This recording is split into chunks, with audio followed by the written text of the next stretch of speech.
And as you can see, we've got an artificial head on this walleye. I do all of my fish with artificial heads anymore. No exceptions. It's just the best way to go for anatomical reasons, for time-wise, for money-wise. You'll make much more money using a cast head for the time you save, and you just end up with a better mount.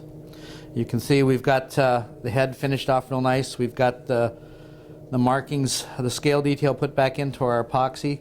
We've got the fins all done up nice, and I use Tough Fin from Lifetone products here. Does a really good job. On the backs of my walleye though, because they are quite large and thin, I do back them with fin tape, and I'll give one coat of Tough Fin, and then I will do the fin backing tape on here. Then I'll put another coat of Tough Fin, and then I will take a lighter or a little propane torch and I will burn the edges ever so lightly, and then squeeze them back with my fingers when they're soft to get a nice little ragged edge, make more natural on the fins here. The next stage we're going to do here is blending this cast head into the skin tone here, laying the background and the foundation for our airbrushing here later. And what I like to do is look at this fish. We've kind of got some dark and some brown in here. So what I'm going to do is I'm going to take just a piece of terry cloth here, old towel. I'm going to take some chocolate brown, put it in there, and I'm just going to start dabbing it all over this head. We're going to put two colors on this. We're going to put brown and we're going to put black. And you'll see what this does here in a minute. I've sprayed this on before, but I kind of tend to like this method better now. It leaves a pattern and a design which we can, so we put our overlays of colors on, it comes through, and it imitates the skin pattern really well on a walleye.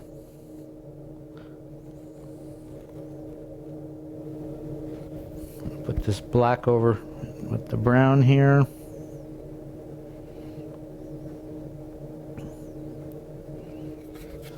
Now we're going to start buffing this back. Takes fairly good pressure.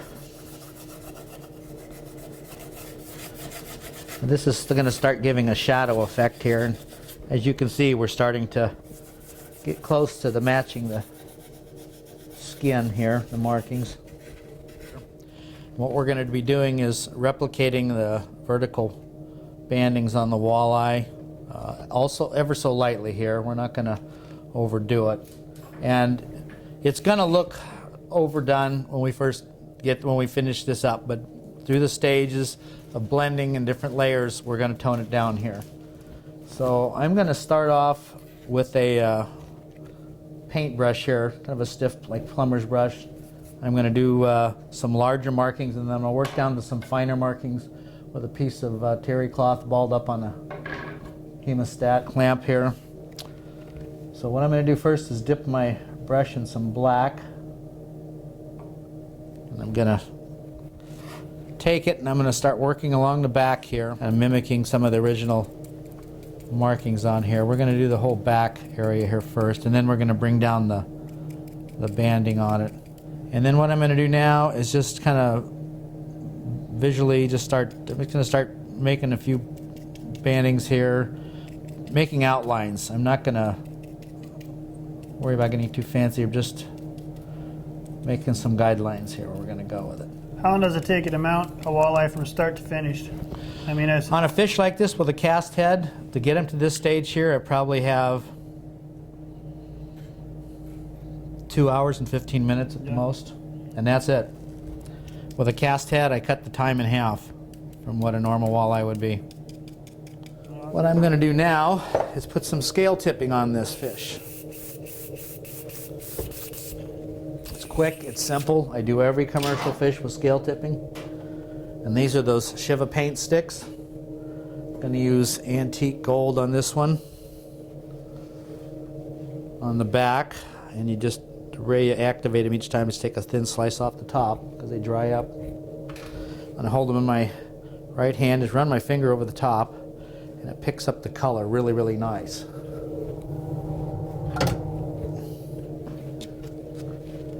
And we're going to start on the head here and just start rubbing it very lightly.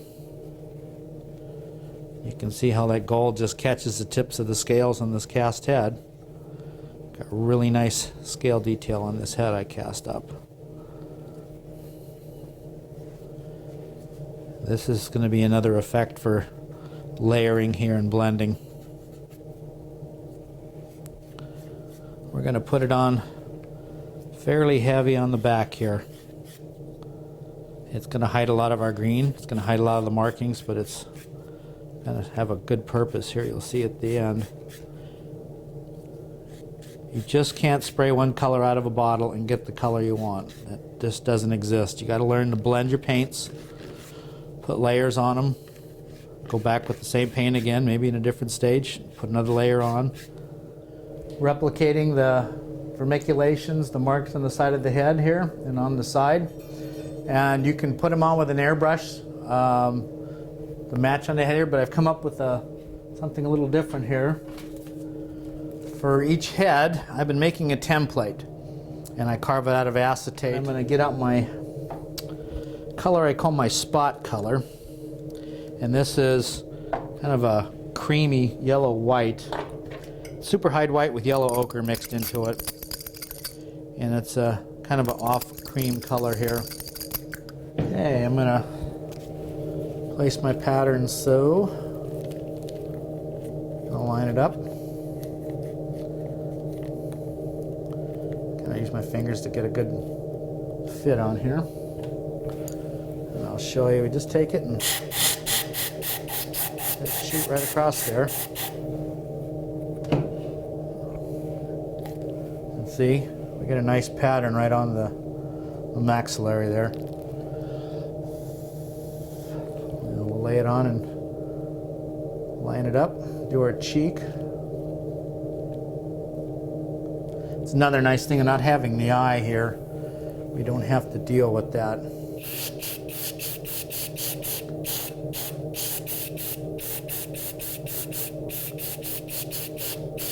Now we're going to set our eyes. This one's got 18 in there. It's one of my heads cast. It's an 18mm eye. These are Wayne Cooper Flex eyes. I prefer these over glass. It's personal preference. And all of my heads are designed with an eye capsule that takes the flex eye. And I've mixed up a little epoxy or a magic scope. It doesn't take much, about a pea-size piece for each eye. Mix the two components together. What I'm going to do is kind of test fit them. Make sure we're going to get a good fit in here. Set our epoxy.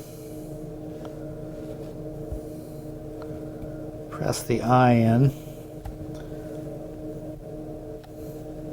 Making sure the pupil is facing forward here. Take a look at them. And I prefer my walleye to be what you might say on the buggy-eyed side. But that's just me. Make sure the pupils are facing forward.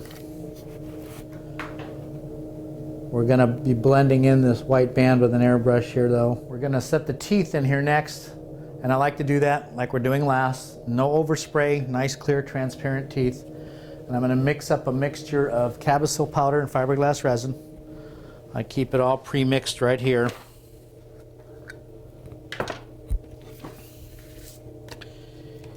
This is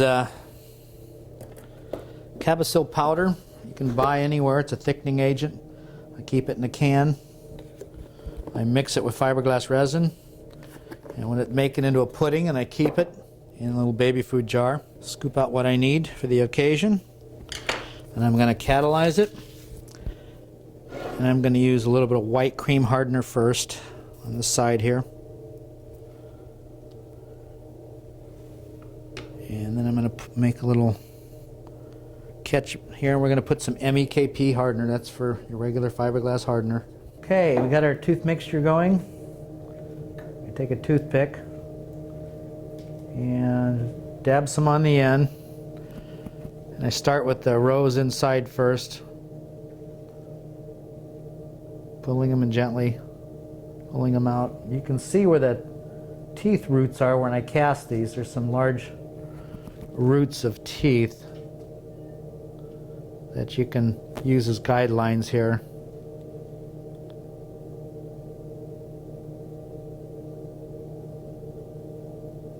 For those of you who like to do an open gill, this is very, very slight open gill with a cast head, but nevertheless, open gill. And if you look up in there, you'll see a little bit of red once we put them in here, but that's all you need for the customer. Quick, simple, and easy. I prefer to buy these chenille bumps. This is, I believe, a 4 or 5 inch specimen here. Cut them, they come in lengths, and they're so quick and easy.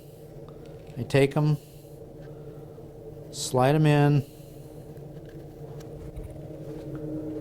take something soft, not to scratch your paint, fit them in,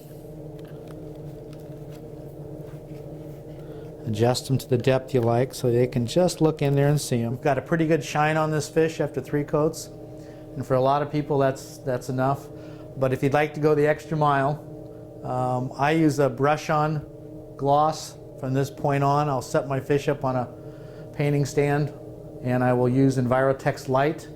Mix up the components as instructed on the bottles. Brush on this gloss. It takes a little practice to use it, a little time in the shop. You usually stick with it for 3-4 hours in the room while you're working. You have to rotate it every few minutes the first hour to let the drips resettle on it. But you'll end up with a really thick gloss, like this steelhead rainbow up here, and it gives it the ultimate wet look. But that's strictly up to your choosing. If you're happy with the spray-on gloss, you can go with that if you'd like to go the extra mile, and it looks really good on walleyes and large-scaled fish like this.